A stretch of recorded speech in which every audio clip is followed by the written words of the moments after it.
मुंबई महापालिका निवडणुकीमध्ये ईव्हीएमला जोडण्यात येणारं पाडू हे मशीन वापरलं जाणार आहे अशी माहिती निवडणूक आयोगाने का दिली नाही असा सवाल राज ठाकरेंनी उपस्थित केला आहे। नवीन मशीन राजकारण्यांना दाखवावं असं देखील त्यांना वाटलं नाही। यात गडबड होणार नाही हे कशावरून अशी शंका राज ठाकरेंनी उपस्थित केलेली आहे। राज्यात बेबंदशाही सुरू आहे असा आरोपही राज ठाकरेंनी केला। उद्धव ठाकरे यांनी याबाबत निवडणूक आयोगाला पत्र लिहिलेलं आहे अशी माहिती देखील राज ठाकरेंनी यावेळी दिली आहे।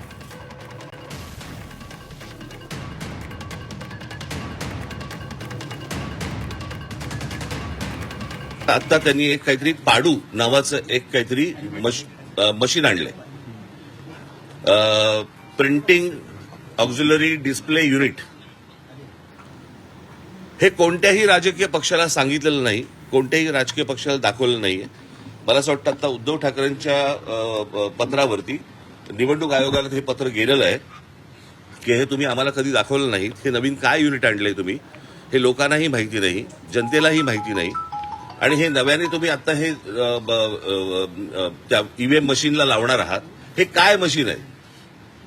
म्हणजे हे दाखवावं, सांगावं इथपर्यंत पण गेलेले नाहीयेत निवडणूक आयोग। जे त्यांना हवंय ते करतायत, ते वाघमारे ह्याच्यावरती उत्तर द्यायला तयार नाहीयेत। अर्थात आत्ताच्या सरकारने हा वाघ कधीच मारून टाकलाय, त्याच्यामुळे त्यांच्याकडनं काही अपेक्षा नाहीयेत। परंतु ही कोणती प्रथा आणि हे कोणत्या गोष्टी या महाराष्ट्रामध्ये चालू आहेत आणि निवडणुकीच्या तोंडावरती रोजच्या रोज हे कायदे बदलत आहेत।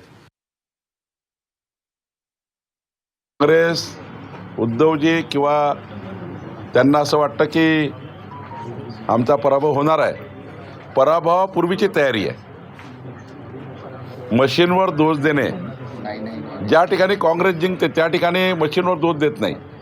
ज्या ठिकाणी काँग्रेस किंवा महाविकास आघाडी हारणार आहे त्या ठिकाणी आत्तापासून निवडणुकीच्या पराभवाची तयारी हे राजसाहेब उद्धवजी करतात आहे। त्यांना हे माहिती आहे की मुंबई ही विकासाला मतदान करणार आहे। देवेंद्र फडणवीसजी म्हणजे डेव्हलपमेंट म्हणजे देवेंद्रजी। हा जो विश्वास आहे हा महाराष्ट्राच्या आणि मुंबईच्या जनतेपर्यंत गेलेला आहे।